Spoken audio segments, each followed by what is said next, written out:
I'm convinced one of the best ways for you to differentiate yourself in your indie pop productions is to create your own pad sounds. And today I'm going to show you how I go through the process of creating my own weird, abstract, generative pads in Ableton, similar to the 1975, but you can honestly use this in any genre. And likewise, in Ableton, you can kind of transfer this process to any DAW that you're working in. I'm going to show you some examples of some stuff that I've made.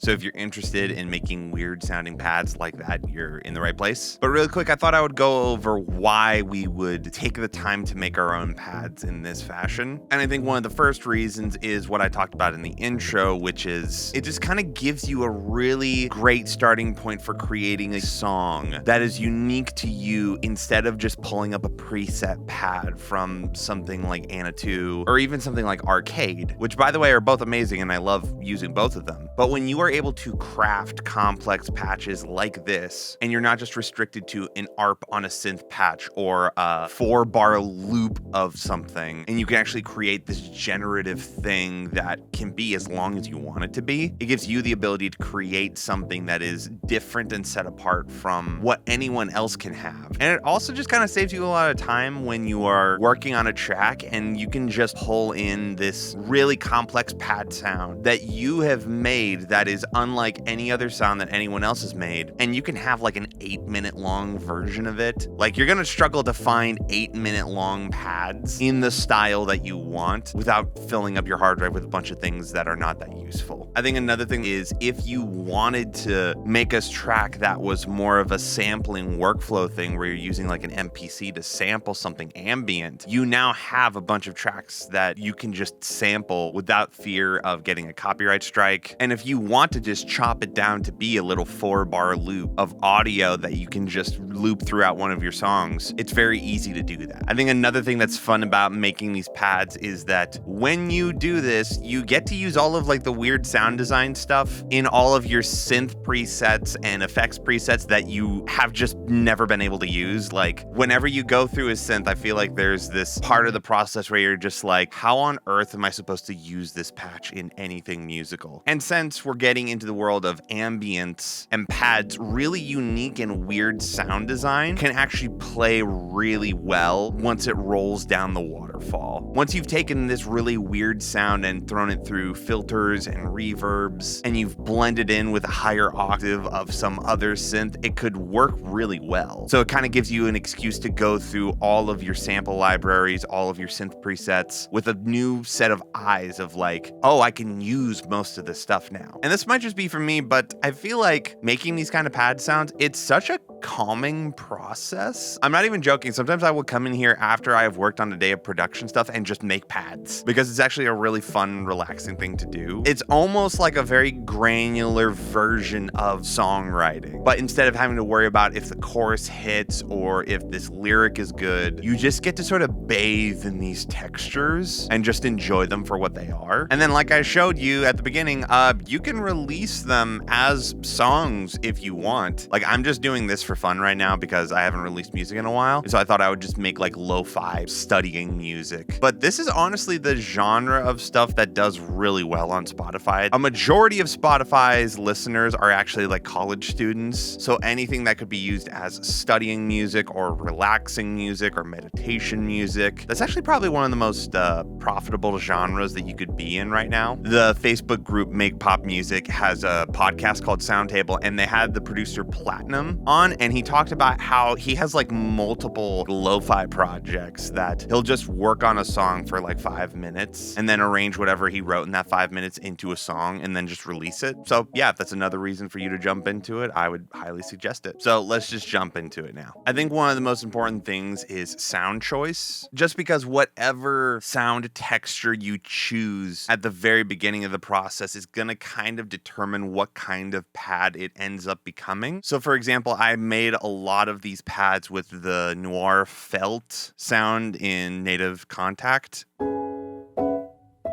just because you can hear a little bit of wisp on it on the end. It's like a little dusty. And so when I am making a pad, it is going to sound a little dusty, sort of old sounding. Whereas if I were to use something like a synth, it would sound very modern and clean. So yeah, take some time and pick what sounds you're going to make. I think also another thing to keep in mind is what textures you're using and what octave range you're going to plan in them being. So I'm just kind of playing it lower down here. So this is a very dusty sound in a lower octave range. I would almost call this the mid-range.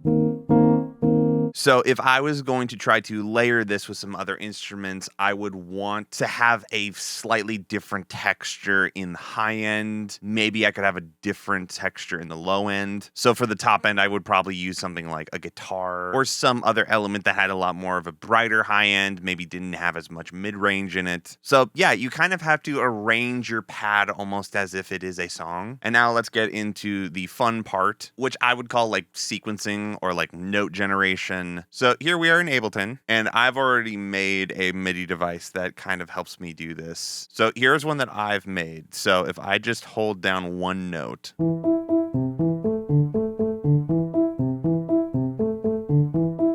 let me show you what we're doing here. These are a bunch of MIDI effects going into the noir. So here we have a major 7th chord. So if I turn everything off, it's just a regular piano note. If I turn on this major 7 module,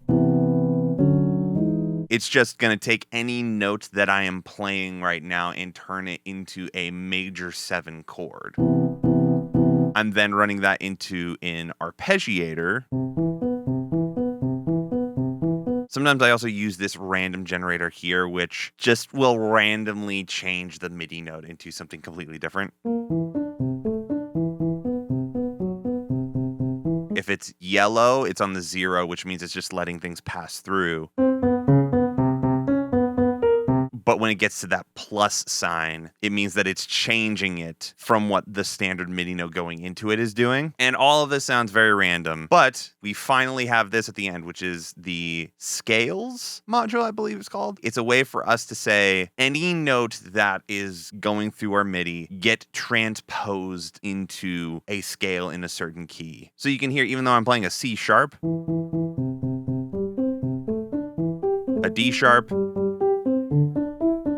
all of it's being transposed to C major pentatonic. I think also you get a lot of use out of the arpeggiator here when you can just adjust the timbre of it.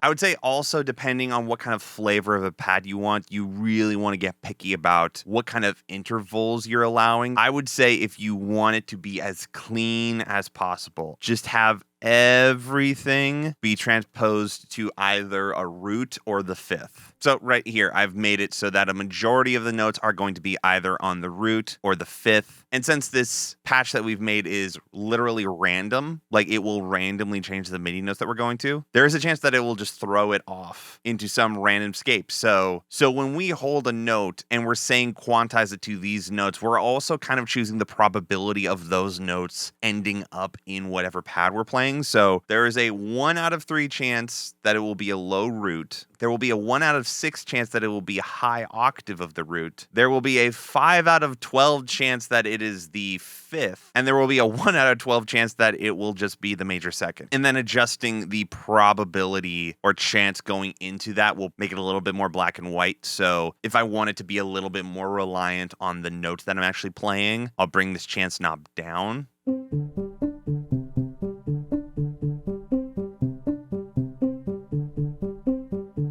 But if I don't want it to be reliant on it at all, I'll just make it 100% chance.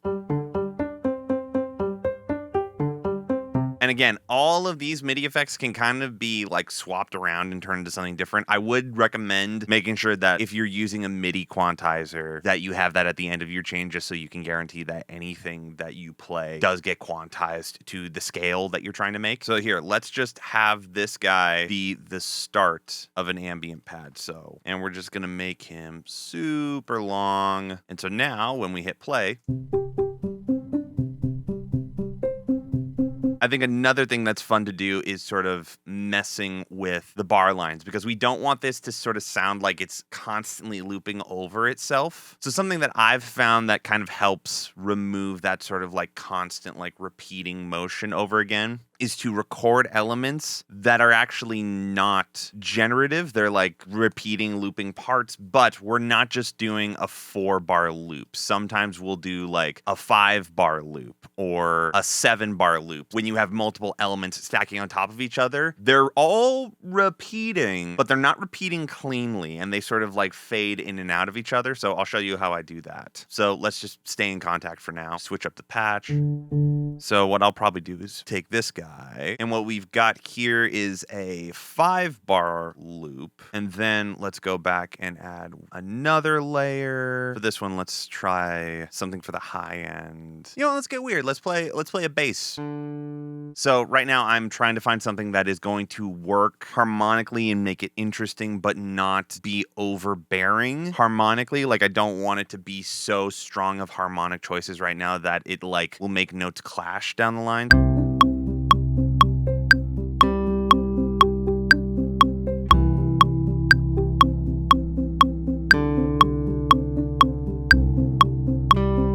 Weird, almost 18-bar loop thing. And now we can take this guy and multiply it out a ton. And you can already see like all of our elements are kind of almost intentionally not overlapping. And so you can see with these kinds of textures, it's less about having everything loop nicely. And in fact, you're kind of trying to avoid that. And now here comes the fun part, messing around with reverbs. I would honestly recommend just going through all of like the reverbs and delays and weird effects that you have and just start saving them as their own presets, because you can get a lot of use out of these guys, especially the ones that are like weird. So this is a cloud simulation from VCV.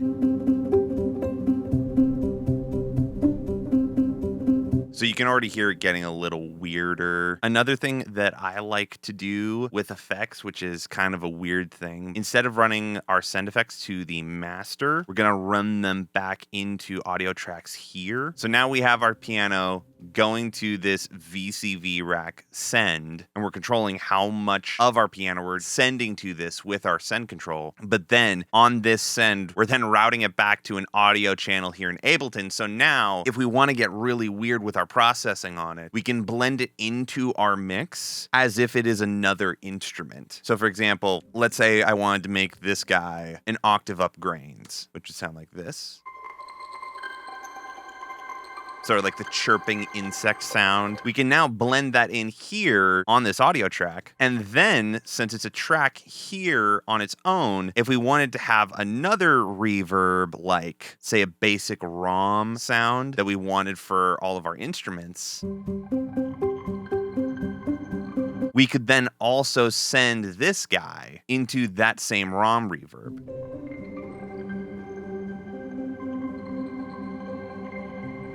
Which is really cool. Another thing that you can do is you can then send the same source back to itself and create your own sort of feedback loop. Also mix and matching what kind of effects you're using on different things. So let's use emergence.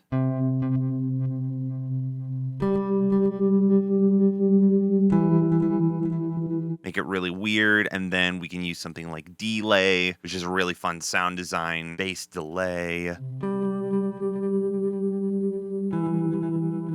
then let's run that guy into slightly different reverb than the others.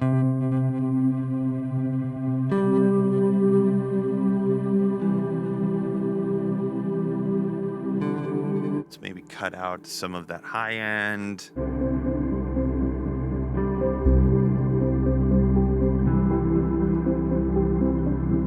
So I feel like I'm pretty happy with how this pad is going right now. And there's just a bunch of cool stuff happening. So now what we're going to do is add a little bit of changing dynamics. The main thing we're going to be using here in Ableton is what's called the LFO tool, which just kind of creates this LFO that you can use to just modify stuff over time. This is something that's kind of flowed over from the Euro rack world, where it's like if you want to change something over time, gradually adjust a parameter without having to like write automation for it or turning it physically with your hand, you can just map it to an LFO. And whatever the LFO is at, that's just how the knob will turn. So let's start with, I don't know, mapping this guy to how often our main piano sound is being sent to that octave up grain effect. So make it max depth. And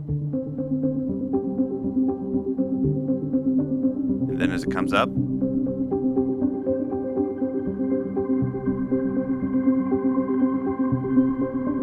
then as it goes down, it disappears.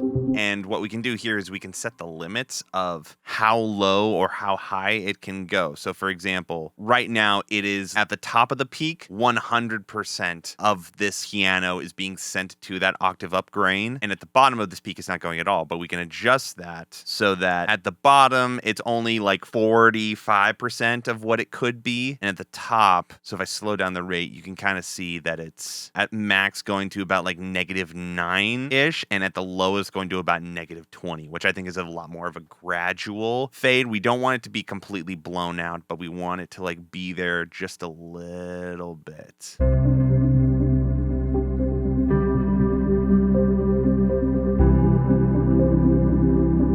And as you can see, it's happening really slowly. But I feel like with these pads, it's best to have small dynamics that change gradually over time. And so what we're going to do now is we're just going to take this LFO tool and we're going to use it for a bunch of different parameters inside of our beat. So let's take the high pass filter frequency. Again, it's really aggressive, but let's sort of tame it to where we want it to be.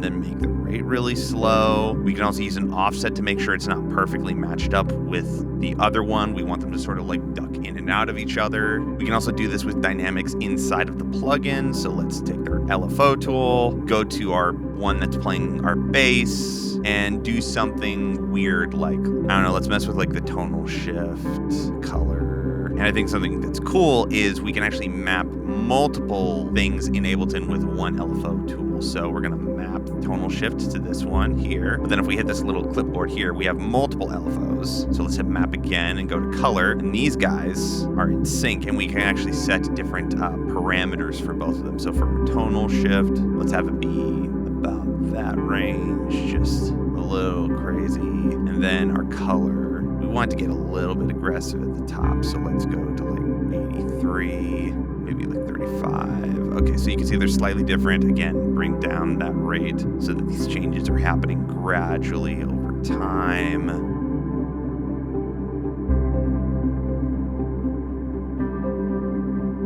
I think another fun thing that you can do is you can use LFOs to affect LFOs. So we're going to take this guitar, grab a couple of LFOs, and we're going to go to pitch, and we're going to go to pitch shifter. And so what we're going to do now is we're going to map one LFO to our pitch, which you can hear it gets kind of weird. Tiniest little flutter here. So this guy is going into our reverb, which is a fun little effect, but let's say we don't want that effect to be there all the time. We can take another LFO and map that to the depth and set the bottom at 0% and the top at 3. So when this LFO is all the way up at the top, it is like the max amount of pitch shift. But when it's at the bottom, there's 0 pitch shift. And so we can just take this guy and make it just a gradual little flutter. So now, whether or not this is pitch shifting that reverb, is like dynamic.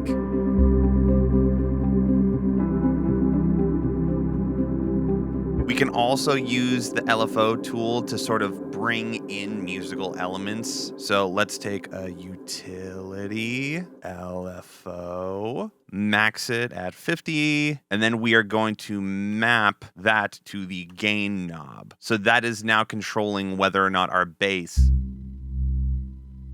is in or not, which is awesome because we can now make that, again, a really low change. So now it will happen gradually over the course of our composition, and the really low end bass part of it will fade in and out. So we'll have these long sections without any bass. And then it'll sneak its way back up. There's also some fun plugins for creating random generation, like in PanFlow and a lot of the audio modern stuff. They have this guy, which means every time it gets to the end of this pattern, it will actually generate a new one. So now the panning is different every single time and it will never repeat. And so normally when it comes to finishing up a pad like this, I tend to just use Ozone.